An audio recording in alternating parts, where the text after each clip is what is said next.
Everyone, welcome to study squad. इस video में हम देखने वाले हैं आर्टिकल राइटिंग। आर्टिकल्स आते हैं लिखने के लिए, उसमें आपको एक टॉपिक दिया जाता है और उस टॉपिक पर आपको लिखना होता है। तो क्वेश्चन है, eating a balance diet is must for proper growth of the body. मतलब अगर हम बैलेंस डाइट लेंगे तो ही हमारी बॉडी की ग्रोथ के लिए अच्छा होगा। Junk food is creating havoc in dietary habits of youngsters. Write an article on the topic importance of balanced diet in 100 to 120 words. तो बैलेंस डाइट लेना हमारी ग्रोथ के लिए बहुत ज़्यादा ज़रूरी है। जंक फूड अगर हम खाते हैं, यानी कि जो पिज़्ज़ा बर्गर और है ना मोमोज़ वगैरह सिर्फ यही खाते रहते हैं, तो हमारी डाइट के लिए बिल्कुल अच्छा नहीं है।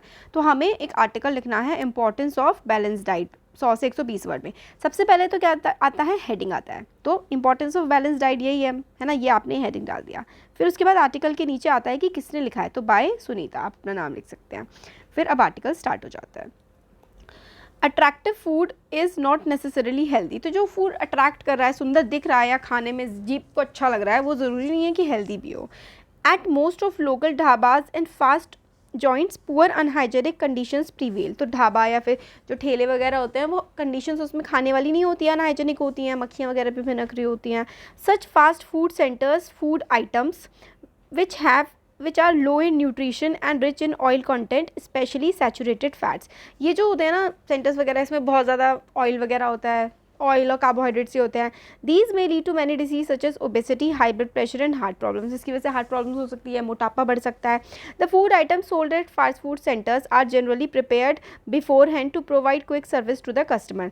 तो फूड आइटम्स जो होते हैं फास्ट फूड सेंटर पर बनाए जाते हैं, वो पहले से ही बना करके रखे जाते हैं ताकि फटाफट से दे दिए जाएँ। तो कई बार वो सड़े हुए भी हो सकते हैं, बासी हो सकते हैं। Water used for cola drinks is also infected at times. तो जो ड्रिंक्स वगैरह होती हैं, जो पीने वाली होती है, ये भी इन्फेक्टेड हो सकता है इसका पानी। In fact so called junk food even weakens the immunity system of the body and leads to many diseases. अगर हम बैलेंस डाइट नहीं लेते हैं, सिर्फ ये बाहर का ही खाना खाते हैं, तो हमारा इम्यूनिटी सिस्टम भी वीक हो जाता है, उसकी वजह से बहुत सारी बीमारियाँ लग सकती हैं। The school canteen should monitor the quality of stuff being sold to the children. तो स्कूल की कैंटीन में भी जो जो सामान बिक रहा है उसका ध्यान रखना चाहिए। Caloric content of the food items must be check. The concept of home made food should be popularised. तो कैलोरीफिक वैल्यू कितनी भाई एनर्जी दे रहा है खाना, और ये सब चीज़ें भी चेक होनी चाहिए, और होममेड फूड जो है उसको बढ़ावा दिया जाना चाहिए। Students should be encourage to carry homemade food in their tiffins. We should follow the motto eat healthy live healthy. तो हम अच्छा खाएंगे, अच्छे से जिएंगे, इस वाले मोटो को भी हमें फॉलो करना है। तो इस तरीके से आप बैलेंस डाइट की क्या इंपॉर्टेंस है, बैलेंस डाइट में क्या क्या आता है, proteins, carbohydrates, fats, vitamins, minerals, है ना, और रफेज, फाइबर, जो हमारी बैलेंस डाइट होती है हमारे, जिसमें दाल, चावल, सब्जी, रोटी, इस तरीके से आप और ऐड कर सकते हैं। ये सब चीज़ों की हमें खाने में ज़रूरत होती है। दही भी हम लोग लें, है ना।